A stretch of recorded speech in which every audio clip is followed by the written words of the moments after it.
El Centro Histórico de Valencia es considerado patrimonio cultural y artístico de la ciudad.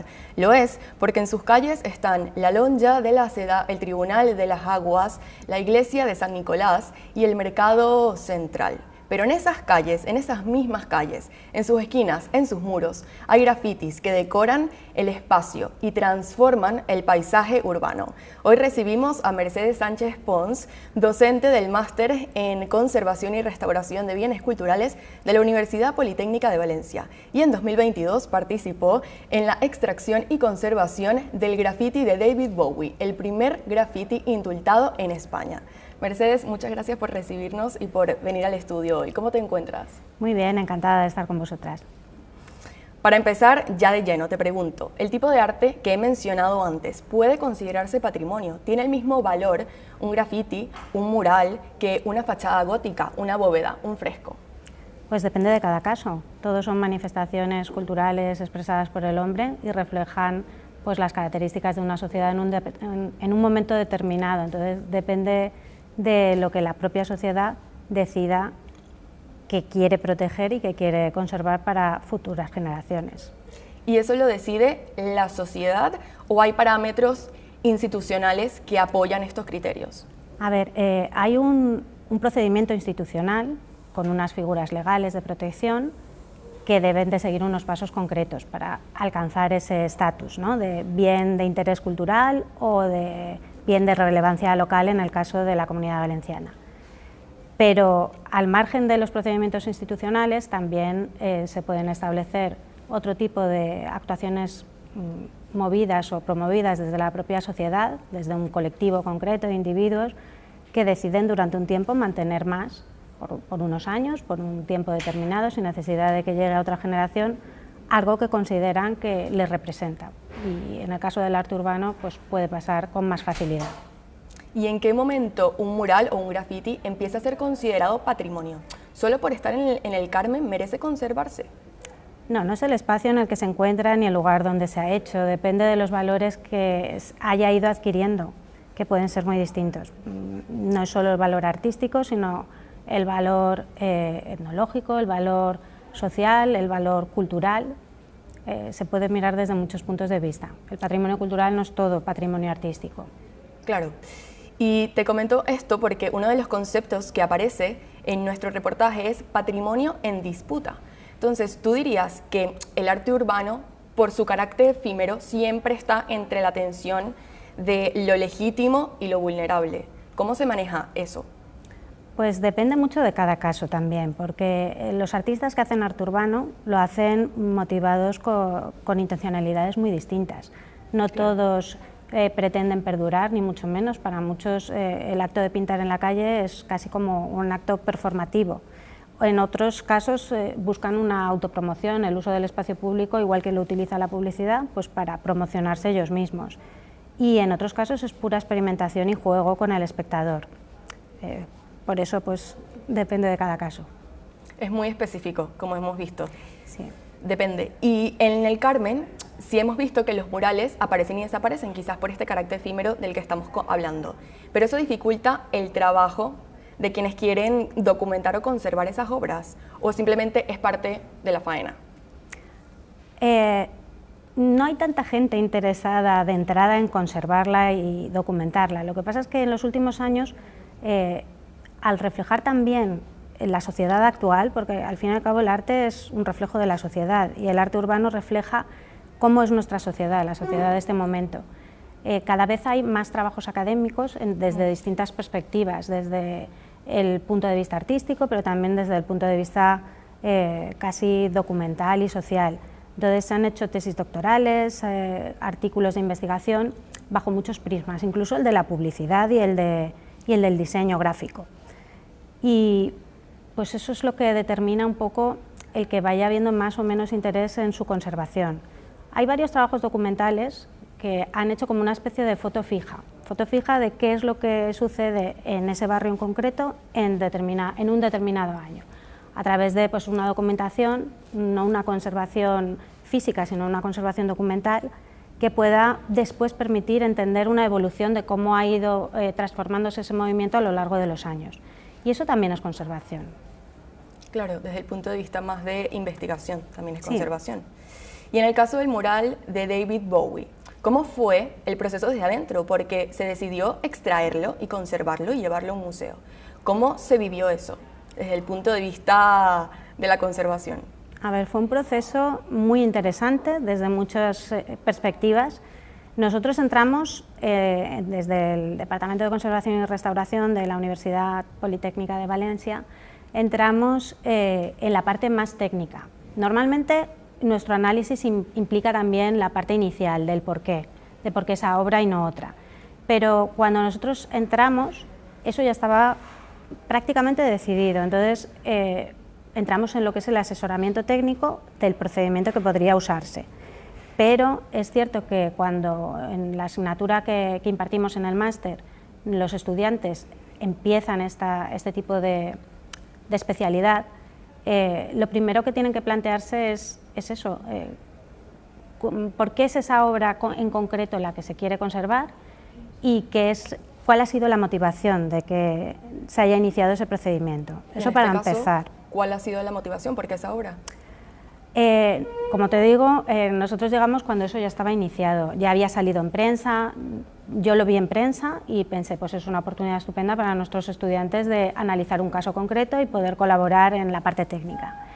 Y por lo que nos contaron y por lo que nos contó el propio artista, fue a partir de una movilización social de la gente del entorno que estaba acostumbrada a ver esa obra, la conocía y le avisaron de que se iba a perder porque se iba a construir y se iba a rehabilitar el edificio en el que se encontraba, y se encontraba ubicada en una puerta de cerramiento de acceso a ese edificio, entonces se iba a derribar seguro.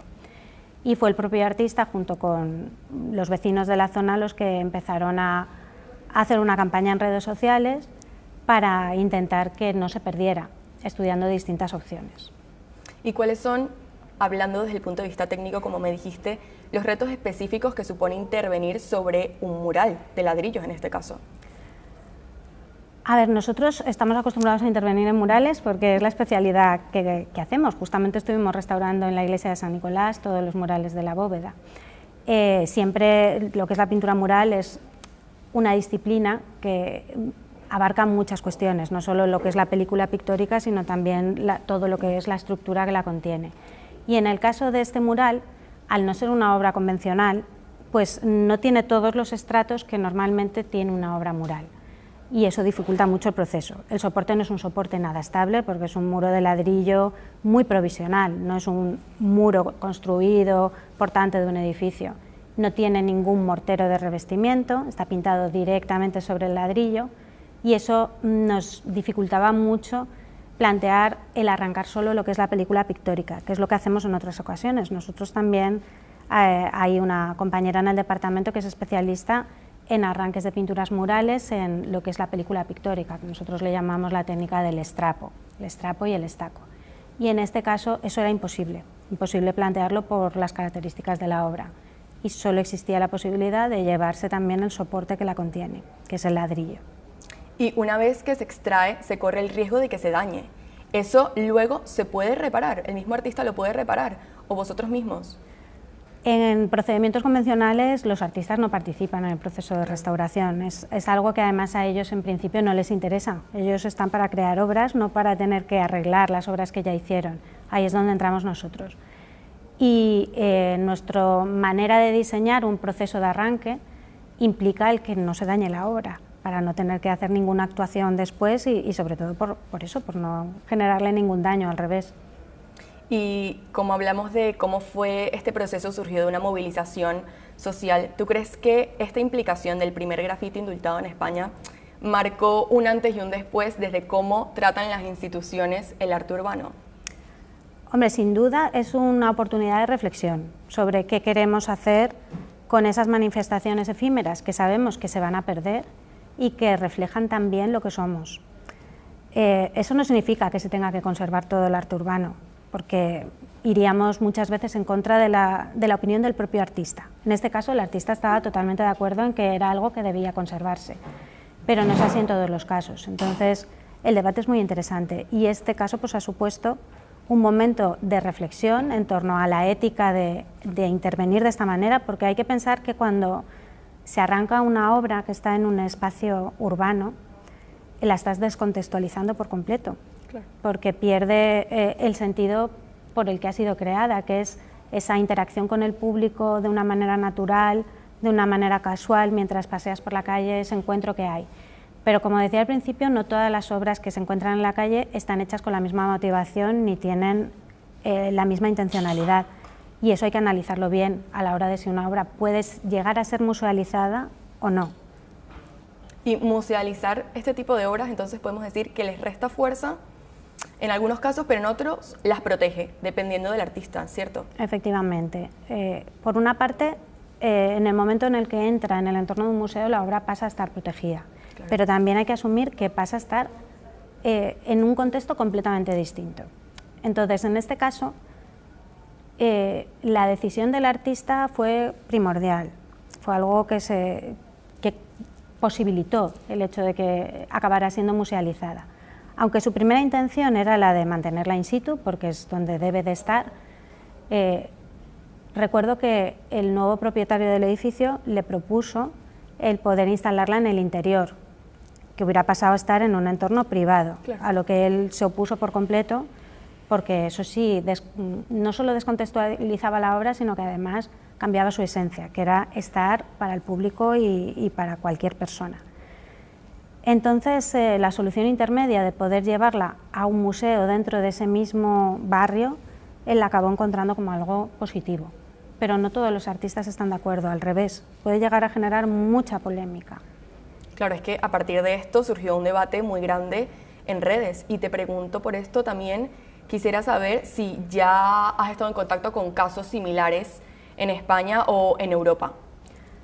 Sí, en ambos sentidos. En el sentido de obras que quieren ser conservadas y que el entorno del artista, por ejemplo, en la firma de Muelle en Madrid, en la calle Montera, eso fue un procedimiento que partió también de una movilización social para intentar salvar un testimonio histórico de la movida madrileña, del primer graffiti que se hizo en España. No el primer graffiti fue el de Muelle, sino de esas cosas que se hacían cuando entró el graffiti en el país.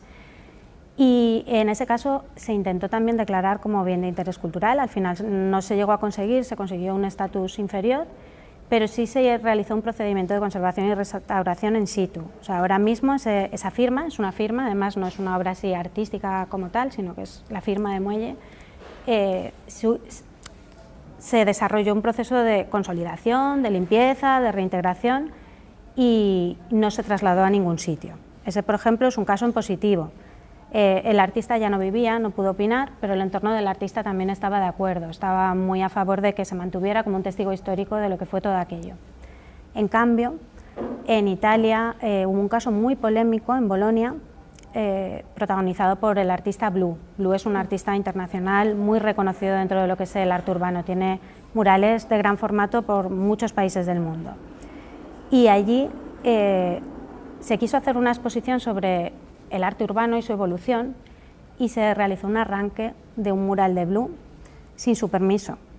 Se expuso y el artista se enfadó tanto que durante una noche decidió borrar todos los murales que había hecho en la ciudad de Bolonia, como protesta ante esa institucionalización del arte que él había hecho con un objetivo totalmente distinto. Y al borrarlo, ¿los tapó con aerosol? Los tapó todos con pintura, él y un grupo de colaboradores. Y ahora Bolonia ya no tiene murales de Blue, precisamente porque alguien decidió arrancar uno de ellos. Por eso hay que ser muy cuidadoso con cómo se analiza cada caso en concreto. Y la opinión del artista está por encima de cualquier otra cuestión. Y el trabajo como restauradora, como conservadora, ¿no?, cambia, por supuesto, en función del soporte. Me imagino que no es lo mismo conservar las bóvedas de la iglesia de San Nicolás que un graffiti. ¿Qué técnica específica cambia? Si nos puedes hablar con algún tecnicismo más concreto. Bueno, tienes que adaptar el procedimiento, simplemente. Las pinturas murales tradicionales están hechas en general con materiales inorgánicos, entonces todos los procesos que hacemos, los procesos físico-químicos que utilizamos pues, para detener ciertos deterioros y para poder reparar, cambian por completo en función de los materiales con los que están hechos las obras artísticas. En el caso del arte urbano, los artistas no se preocupan tanto por el material que están utilizando, porque no esperan que perdure, no es algo que lo hagan para que dure muchísimos años. Entonces eso genera muchos problemas técnicos, lo hace más difícil simplemente. Entonces hay que cambiar el tipo de adhesivos, cambiar el tipo de manera de aplicarlos, y en el caso del que estamos hablando, del mural de Bowie, estaba hecho con pintura en aerosol sobre el ladrillo directamente. Ya las pinturas en aerosol son materiales pictóricos totalmente distintos a lo que son las pinturas al fresco, por ejemplo, o las pinturas tradicionales con cola o con caseína. ¿Y cuánto tiempo tardó este proceso de extracción del mural? Fue muy rápido, en realidad fue mucho más rápido de lo que nos hubiera gustado a nosotros. Yo cuando hablé la primera vez con Jesús, lo que le planteaba era poder realizar un estudio específico con algunos estudiantes del máster, incluso que pudieran desarrollar un trabajo fin de máster para decidir qué tipo de protección era la más adecuada para ese caso concreto, cómo hacer todo el refuerzo del reverso para que no sufriera durante el proceso de arranque, y esa era nuestra primera intención. Yo desarrollé pues, como un plan de acercamiento muy general para que pudieran conseguir la financiación y para convencer al ayuntamiento y para demostrar que era técnicamente posible. Pero lo que es el procedimiento nos hubiera gustado estudiarlo con mucha más calma. El problema es que la obra tenía que continuar, la obra de construcción, y todo se precipitó. Entonces la empresa de construcción tuvo que adaptar ese informe técnico que habíamos realizado desde la universidad a los recursos y posibilidades que tenían en ese momento. O sea que también hubo un factor de muy buena intención por parte de la constructora que lo ejecutó, y de suerte, que no pasara nada, porque los riesgos están sujetos los ahí. riesgos eran muchos, muchos. ¿Y esa obra, ese proceso estuvo financiado por la Generalitat? Hasta donde yo sé, participó el Ayuntamiento de Valencia. Muy bien. A través de la Concejalía de Cultura, pero no sé también si se implicó, creo que la Diputación de Valencia, y el museo, el Centro de Cultura Contemporánea del Carmen. Muy bien. Justo entrevistamos a Jesús, a Rue, fuimos a su estudio y le hicimos varias preguntas, y entre ellas caímos en el debate de que muchas personas consideran los murales como vandalismo y no como arte urbano. Desde el punto de vista, ya desde la experiencia y desde todo lo que han estudiado ustedes, ¿cómo lo consideran? ¿Es arte urbano o es vandalismo? Pues es las dos cosas, hay obras de todo tipo y tampoco tenemos que empeñarnos en ponerles una etiqueta siempre. Hay artistas que salen a la calle y pintan, como decíamos antes, por un juego, casi de forma furtiva y de manera ilegal, porque actúan sobre paredes que no son suyas y que tienen una propiedad privada, se mezclan muchas cuestiones en estos temas. Y hay otra gente que es la que practica, porque es que con el término del graffiti también se puede hablar mucho rato sobre este tema, ¿no? Por una parte están los artistas que hacen arte urbano y que también a lo mejor practican el graffiti, y luego la gente que sale a escribir a la pared su nombre, que la intencionalidad también es diferente. Y todo es un reflejo de nuestra sociedad. En el caso de Muelle era una firma de un grafitero, y en el caso que hablábamos de Bolonia era un mural y era una experimentación artística. Entonces, no tenemos quizá que empeñarnos en considerar unas cosas vandalismo y otras cosas arte, porque todo es reflejo de lo que somos y de lo que una persona en un momento determinado considera que es el espacio público y para lo que lo quiere usar.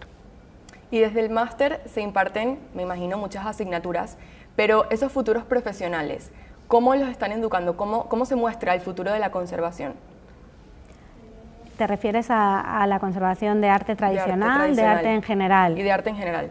Sí, a ver, es una profesión que es relativamente nueva si la comparamos con otras en España, pero ya tiene unos años, entonces sí que hay ya mucho trabajo hecho sobre cómo debe ser la profesión del conservador-restaurador, aunque todavía hay que entrar en lo que es la legislación para regularla adecuadamente y que no haya intrusismo. Pero en términos generales, todos nuestros egresados tienen que tener conocimientos de historia del arte y tienen que ser capaces de entender qué tipo de obra artística tienen delante. para comprender cuáles son sus valores y a partir de ellos establecer unos criterios de intervención. Nosotros casi nunca, mucha gente tiene la impresión de que un conservador restaurador pinta muy bien y entonces cuando algo se estropea lo repara. Pero no es lo que hacemos. Lo que hacemos se puede comparar mucho mejor con la actividad de la medicina. Somos un poco como los médicos del arte. Es decir, intentamos detener procesos de deterioro, que son las enfermedades, pararlos, y para eso hacen falta muchos conocimientos de física y química, y después, efectivamente, si faltan fragmentos, intentamos completar la imagen, pero nunca repintando ni tratando de que vuelva a estar en el estado original, sino que las huellas del paso del tiempo también son importantes y deben de ser mantenidas. Y en el Centro Histórico de Valencia, ¿en qué otros proyectos de conservación están participando? Pues dentro de nuestro departamento tenemos muchas especialidades, muchas líneas de especialización, muy vinculadas a distintos tipos de materiales, desde materiales arqueológicos a esculturas con todo tipo de composiciones, pinturas murales, pintura de caballete. Entonces, justamente en el centro histórico pues hemos participado tanto en las pinturas murales de la Basílica de la Virgen como en las de la iglesia de San Nicolás, y actualmente estamos trabajando en la iglesia de Santos Juanes, ya terminando dentro de unos pocos meses todo el proceso de restauración, que también ha sido muy interesante. Pero también otros compañeros trabajan en el IBAM, en el Museo de Arte Contemporáneo, con obras totalmente contemporáneas. Otros compañeros en el Museo de las Rocas, con lo que son las grandes figuras que salen en las procesiones del Corpus. También con material arqueológico del Museo Etnográfico y del Museo de Prehistoria. O sea que dentro del Carmen tenemos muchas una actividad cosas. bastante interesante. Bastante activa. Y ya para cerrar te quería preguntar, dijiste que había sido un proceso bastante interesante. ¿Qué hace que un proceso de restauración o de conservación sea realmente interesante? Todos son interesantes, claro, pero cuando están analizando e investigando nuevos campos de actuación y poniendo en marcha procedimientos que antes no se han hecho, pues siempre tienen ese plus, ese añadido que aporta algo nuevo al conocimiento. Eso lo hace especialmente interesante. Pues Mercedes, muchísimas gracias por tu tiempo y por ayudarnos a entender cómo desde la conservación se puede proteger lo que nace fuera de los museos, pero nos pertenece y le pertenece a nuestra cultura. Nos vemos en una próxima oportunidad. Espero que esta entrevista haya servido para informarnos muchísimo más sobre lo que es el arte urbano y cómo podemos conservarlo.